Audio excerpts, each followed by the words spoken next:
Okay, so today we're going to talk about the appraisal gap and probably some questions you should ponder or ask yourself when you're going to pay more than the asking price. Right. So this is coming up a lot right now, like a lot. I think we all have this little inherent thing in us, in our bones, right, that tells us we should not pay more for something than it is worth. Nope, right? Not going to do it. So it can present a real problem in today's market where there is multiple offer situations happening very frequently, and where your agent is likely telling you that to get this property, you're going to have to come in over asking. So the question really becomes with that, if there's 20 offers on a property, you have to come in over asking to get it.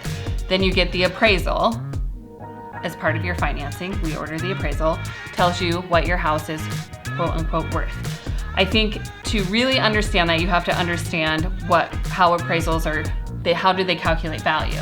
So appraisals are based upon historic sales comparables. So they look back in time. And in an appreciating market, sometimes they just can't keep up with the market, right? So it is, on occasion, possible that you might go in over asking, might go under contract at a higher price than the asking, and the appraisal might not come in at that price, even though there were 20 offers, right? So what happens in that scenario? And I think it's really hard for people to swallow that they might be paying more than the property is worth.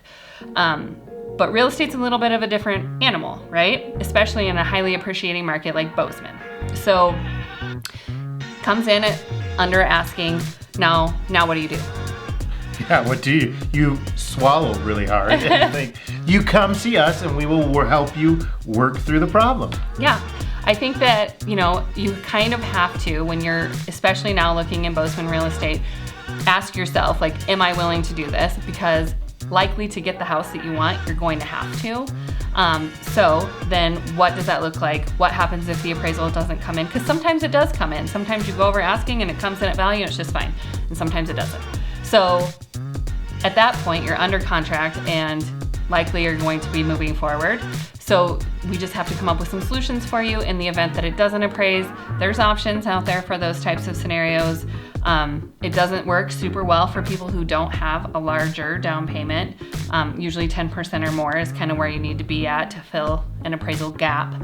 But there's tons of options where we can work out some different scenarios for you, use the cash that you have to the best of your advantage, and still get you into the property you want. I think a lot of times the agents are telling their clients, you have to do this, you have to do this, and they feel like pressure that they have to pay more than it's worth. But again, an appraisal is based upon when they go out to look at your house. So let's say they go out on a Tuesday, say your house is worth $500,000, and 2 days later, the house across the street sells for $520,000. Now all of a sudden your house might be worth $520,000. It's an opinion of value in a point in time, and it's always changing based upon market and what things are closing at. So I tell people, like, don't hang your hat on it too much.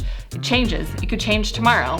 So just keep that in mind when you're looking at it. If it's really a house you love, you're in a multiple offer situation, don't be afraid to go over asking if you have that ability to get the house you want, because there's a serious cost to waiting right now, right? Absolutely. I mean, we've seen it in the last 6 months of where houses were and where they are now. And I know it's not a shocker, but they're actually more than they were 6 months ago. So right. That cost of that waiting, really, if you're thinking, we'll just wait the market out and it should balance itself out and get back to normal, I think this is the new normal, unfortunately. So you really need to be prepared, and we'll help you get there.